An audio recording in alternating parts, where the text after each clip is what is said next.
हिंदी 121 पे advance English structure number 390 की बारी आ गई है। तुम जितना सोच सकते हो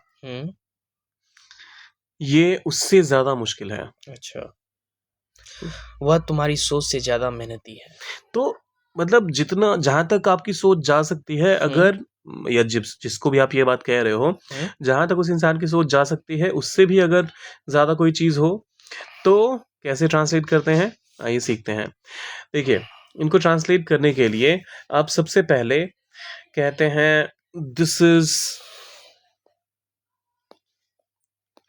मोर, और यहां पर फिर एडजेक्टिव लाते हैं आप। ओके।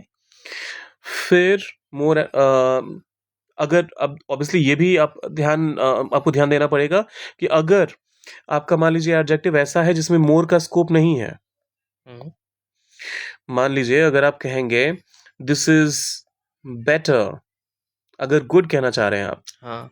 ये तुम्हारी सोच से ज्यादा अच्छा है, मुझे अगर यूं कहना हो तो आप दिस इज मोर गुड नहीं कहेंगे, ऑब्वियसली फिर उस केस में आप बेटर कह देंगे। ठीक है। हाँ, अगर आपको लगता है कि एडजेक्टिव आपका ऐसा है जहां पर आपको मोर की जरूरत है, और वो कैसे डिसाइड होता है, कैसे? हालांकि ये हार्ड एंड फास्ट रूल नहीं है, बहुत सारे केसेस में आप देखेंगे कि ये चीज फॉलो नहीं होती है, लेकिन अगर आपके एडजेक्टिव में 2 से ज्यादा सिलेबल्स हैं तो उस केस में आप मोर और मोस्ट के साथ करते हैं। ठीक है। फॉर एग्जाम्पल, जब आप गुड कहते हैं तो इसमें कितने सिलेबल्स हैं, आता है काउंट करना आपको? नहीं। ओके, तो जो भी एक वाल साउंड होता है, और ये साउंड की बात कर रहा हूं मैं, लेटर की नहीं। सो अगर ये आ ई हाँ हाँ इस तरह के साउंड जितनी बार आ रहे हैं उस वर्ड को बोलते हुए, हाँ। उतने सिलेबल्स होंगे उस सेंटेंस, सॉरी उस वर्ड में। ठीक है। जैसे अगर मैं गुड कहता हूँ तो कितनी बार मैंने अ आ ई ऊ में से कोई सा भी एक पिक किया? बार। सिर्फ एक बार।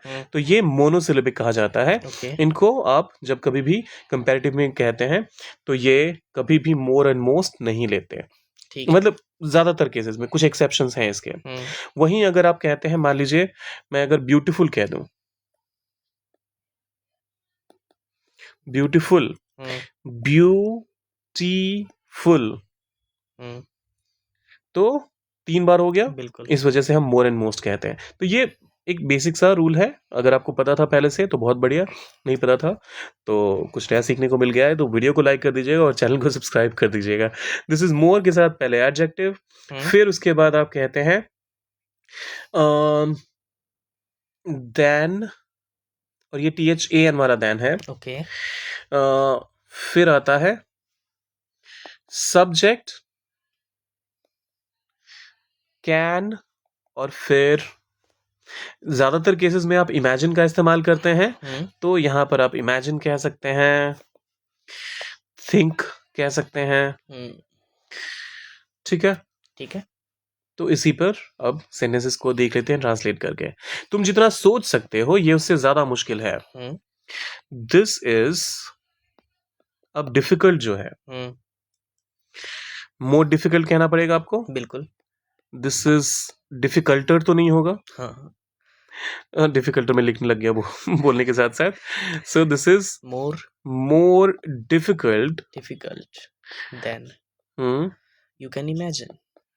than you can imagine. This is more difficult than you can imagine.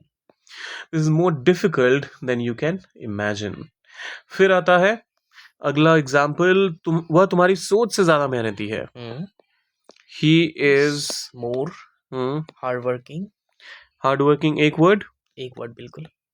is more hard working than you can imagine. than you can imagine. He's more hard working than you can imagine. He is more hardworking than you can imagine. तीसरा example कहता है वह काम हमारी सोच से ज्यादा बढ़ गया है। बोलिए। The work has increased. The work has increased more than you could imagine. हमारी सोच से, तो यू क्यों कहेंगे हम? We could imagine. अच्छा, यहाँ पर हमने कुड क्यों कह दिया? बढ़ गया है। यहाँ पर हम्म, हमने कहा हैज इंक्रीज्ड, बढ़ चुका। अच्छा। राइट? हम्म, तो पास्ट से हमने कंपैरिजन करा बिल्कुल। और फिर हम एक कंक्लूजन पे आए कि ये पहले से ज्यादा है। तो पास्ट का क्योंकि रेफरेंस हैज के साथ प्रेजेंट का पास्ट बोला जाता है इसको, तो इस वजह से क्योंकि पास्ट का रेफरेंस रेफरेंस आ गया, तो हम यहाँ पर कुड का इस्तेमाल कर रहे हैं। क्या हम अगर ये कह दें the work has increased more than we can imagine, तो क्या ये सही होगा? हाँ। बिल्कुल। यहाँ पर कैन का इस्तेमाल करना बिल्कुल भी इनअप्रोप्रिएट या फिर इनकरेक्ट नहीं कंसिडर किया जाएगा। तो आप पास्ट का रेफरेंस देने की वजह से आप अगर ये कहना चाहते हैं कि पास्ट में हम जितना इमेजिन कर सकते थे उससे ज्यादा बढ़ गया है, अच्छा। तो उस केस में ये वाला ज्यादा अप्रोप्रिएट रहेगा, और कैन तो खैर है ही। हाँ, अगर ये रहता the work increased more than we could we, फिर उस केस में कुड का ही इस्तेमाल होता, क्योंकि हमने पास्ट से शुरुआत कर दी थी। अब ये आखिरी वाला हमारी ऑडियंस के लिए है।